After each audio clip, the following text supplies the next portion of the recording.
focus to a couple of corporates then, and let's put the spotlight on Mann Infra Constructions. The stock is in focus, and the managing director of the company, Mr. Manan Shah, is now joining us. Mr. Shah, thank you so much, and we couldn't interact with you after your first quarter results, so we thought let's take an opportunity to interact, and let's talk about your cumulative pre-sales guidance over the next 2 years, which stands at about 5,000 odd crores, out of which you're expecting about 2,500 crores in FY27 itself. And much of it has already been achieved in the first quarter of FY27. Now, going forward for the rest of this year and even for FY28, what will your pre-sales guidance be? So we've already given guide for the next 2 years, basically, and there are a couple of launches which have been targeted in the upcoming years. One of them is at Mount Mary, Bandra. It's part of our ultra-luxury portfolio, and it has a GDV more than 1,000 crore. Also, there's a Marine Lines project which has a 3,000 crore plus of GDV. That is also targeted to be launched. There's another project called as Tardiv 2.0. That is also upwards of 2,000 crores in GDV. That is also due. So with the ultra-luxury portfolio that the company has targeted to launch in the next couple of months and a year to come, we are looking at a strong sales inflow coming in from all of these projects, and the momentum currently is also pretty strong. The customer walk-ins are pretty strong. So we are seeing an upward number compared to the previous financial years. Okay, got that. Hi, Mr. Shah, Meryl here, also joining in. Can you give us some color on the upcoming launches that you have? You did point out a couple of those for us, but tell us what sort of collections that you are targeting for the rest of the year, FY27 as well. See, these projects are just going to be launched, so the revenue recognition shall take another year from the launch at least. And depending on that, the collections usually, whenever we have launched, we've always targeted to do at least 35 to 40% of the total sales of the inventory that has been launched. And simultaneously, the cash flow has always been very, very positive, and the collections have been strong.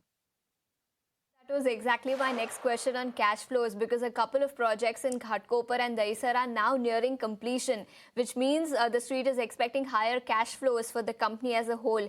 Any target that you can share with respect to cash inflows going forward? In the next 3 years, the company is anticipated to receive around 3,000 crores of cash flow. The Dahisar project is going to be completed. Ghatkopar project is going to be completed. Mulund project is going to be completed.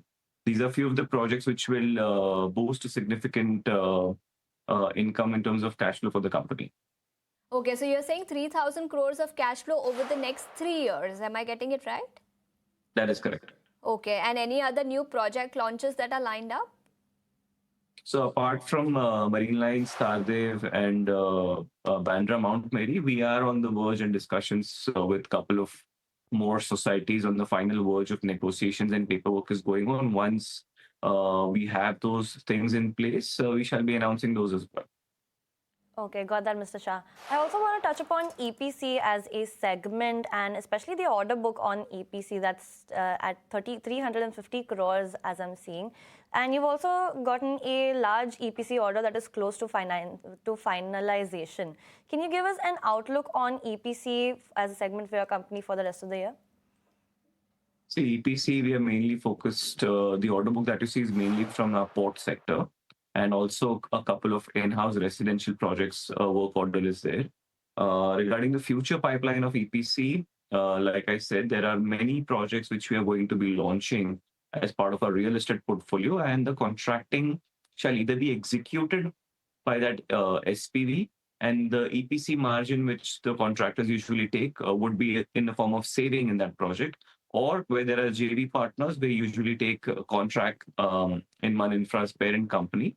And as an overall portfolio, if you see, in the next 5 to 6 years' time, we have our in-house residential and commercial portfolio, which will be yielding around 9 to 10,000 crores of a work order value.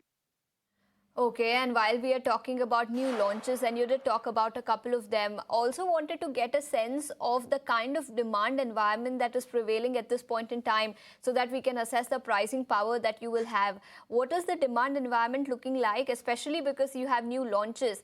How much of the booking has already been done for the new launches? We had just recently launched a project at BKC called as Artec Park. This project is nearly 25 to 30% sold. We recently will launch our ultra luxury project at Pali Hill, where we've received the 30% of the overall pre-sales commitments. And looking at Ghatkopar project, we are more than 60% sold out. Our the Daisar project is more than 85 to 90% sold out. So overall, whatever projects which we have launched, including our Vileparle project, is also more than 50% sold. So the projects that have been launched has received phenomenal response, and almost every project is near 50% and beyond in terms of the overall sales. And the projects that we have launched just in the past quarter, that has also received 25 to 30% sales. So momentum is pretty strong. We are seeing that continuous pipeline of customers coming in and having a trust on the brand and trust on the projects. And we do not see any worry about the existing portfolio also getting sold out in near time.